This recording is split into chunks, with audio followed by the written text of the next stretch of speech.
एक शहर की एक गली में एक पुराना मकान था। उसमें एक बूढ़ा व्यक्ति रहता था। उसका न कोई रिश्तेदार था, न कोई दोस्त। वह हमेशा अकेला रहता था। इस पुराने मकान का ठीक सामने एक छोटा सा घर था। उस घर में एक छोटा बच्चा रोहित अपने माता पिता के साथ रहता था। बूढ़े व्यक्ति को बच्चे बहुत अच्छे लगते थे। वह जब भी बच्चे को देखता था, प्यार से हाथ हिलाता था। छोटा बच्चा भी खिड़की पे खड़ा होकर जवाब में उसकी ओर देखकर हाथ हिलाता था। धीरे धीरे दोनों की दोस्ती हो गई। रोहित बूढ़े व्यक्ति को दादाजी कहकर बुलाने लगा।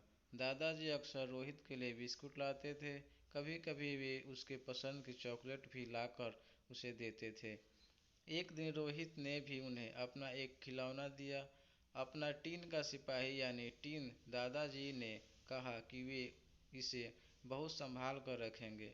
कुछ दिनों के बाद रोहित ने देखा कि दादाजी कहीं भी दिखाई नहीं दे रहे हैं।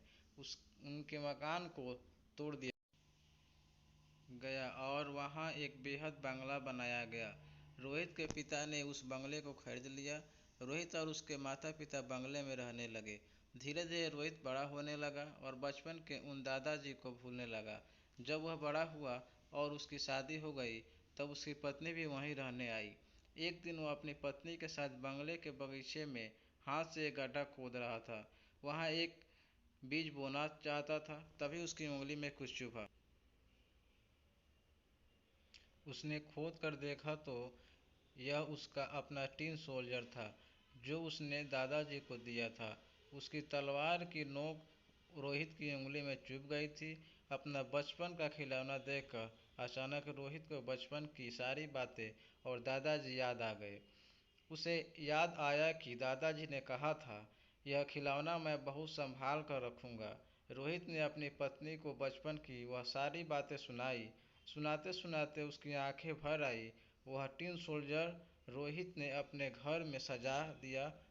उसका यह पुराना खिलौना हमेशा उसे बचपन की मीठी यादों में ले जाता था। साथ ही उसे दादाजी भी याद आ जाते थे। यह कहानी यहीं पे समाप्त होती है। मिलते हैं फिर अगले एपिसोड में।